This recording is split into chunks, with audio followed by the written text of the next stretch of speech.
When Jim McMahon was first drafted, a meeting was scheduled with the Bears owner George Halas. The purpose was for the two to get to know one another and to discuss the contract.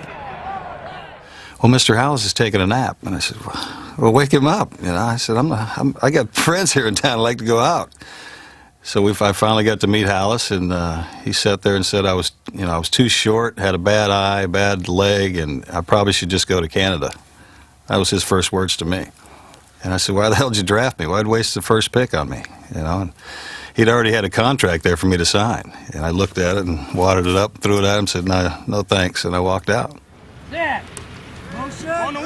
Eventually, McMahon got the deal he had hoped for. But even tougher than that first meeting with Halas were the practices run by Mike Ditka and Buddy Ryan.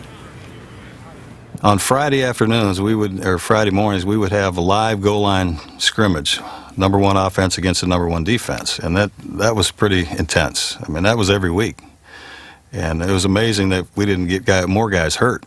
But he goes, that's the only way you learn short yards and goal lines, doing it live. And so we went up against the best every week, and we did all right. By 1984, McMahon had settled in as the Bears starter. That year, Chicago beat the defending champion Oakland Raiders in a game that nearly cost him his career. I never, ever, playing or coaching, seen a more physical football game in my life than those two teams played on the field that day. I mean, there was hitting, and there was more hitting than there was really hitting. And yeah, a lot of guys got carried off. One of them was Jim McMahon, who took a near-fatal blow to his kidney.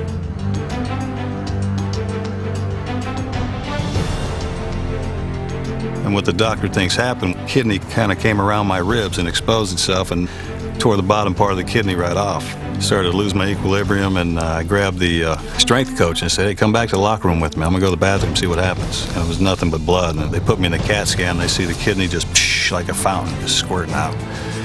So they wanted to operate right then, take it out. And I said, no way. You take my kidney out, I'm finished. And gave me a transfusion because I was almost dead at the time. And I said, I'll tell you what, give me till the morning, and if it's still bleeding, do what you got to do. And Wednesday morning, they put me back in the CAT scan, and this thing just closed up by itself. And doctors couldn't believe it, and I couldn't believe it. At least they weren't going to cut me. But it took me, I lost, what did I lose, about 40 pounds in the hospital. They checked it for about 10 years pretty regularly, but lately I haven't had a problem. There's a big cyst on it, but it's still functioning. And after a slight lifestyle modification, McMahon returned at full strength in 1985. They told me they wanted me to quit drinking then. Back then I used to drink pretty much anything, but now I just drink beer. And I told them, there's a lot of water in beer. That's good for your kidneys. So. His teammates thought he was nuts. Sometimes he was. But most of the time, Mad Mac was actually quite sane. A lot like his favorite movie character. That'd be R.P. McMurphy from One Flew Over the Cuckoo's Nest. That's basically how people look at me. They think I'm nuts. They still do. But if you watch the movie and you see the storyline, he was a guy that he knew what the hell he was doing. And at the end, he came back for his friend. That's the thing that stuck with me. Here's a guy who could have gone and left, but he came back for his friends, and that's kind of the way I am.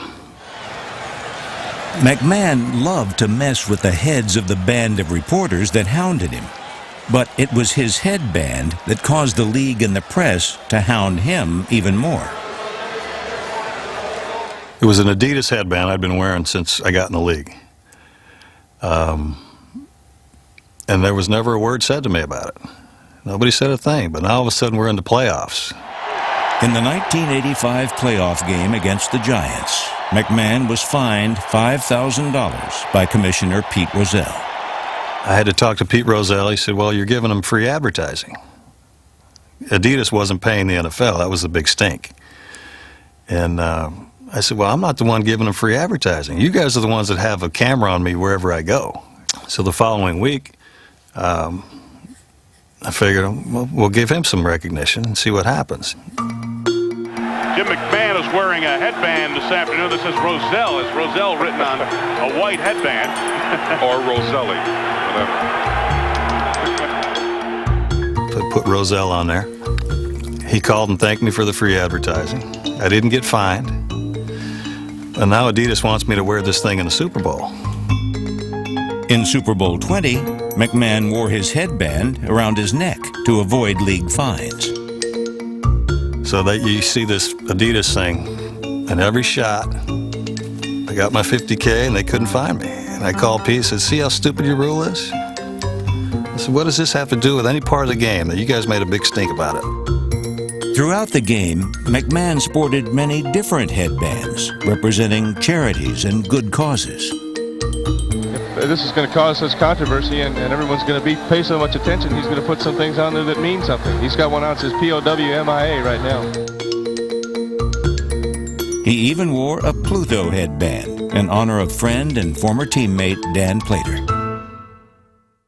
Well, Pluto's a buddy of mine I played with in college, who was actually with the Bears in '83 when they found his brain tumor. And had he not had a brain tumor, he might still be playing. He was a hell of a wide receiver. And he had just gone through his second operation. I was just, my way of saying he was on my mind. Still friends to this day, and he's still hanging on. In the Super Bowl, the Bears won easily, 46-10. They were world champions, and if you ask McMahon, as good as any Super Bowl champion. Well, I wouldn't have hesitated to line up against any of those people with that team. Like I said, it's unfortunate we couldn't do it more than once, but I even think those other teams would look at us and say, damn, we're glad we didn't play those guys. I think we're pretty damn good.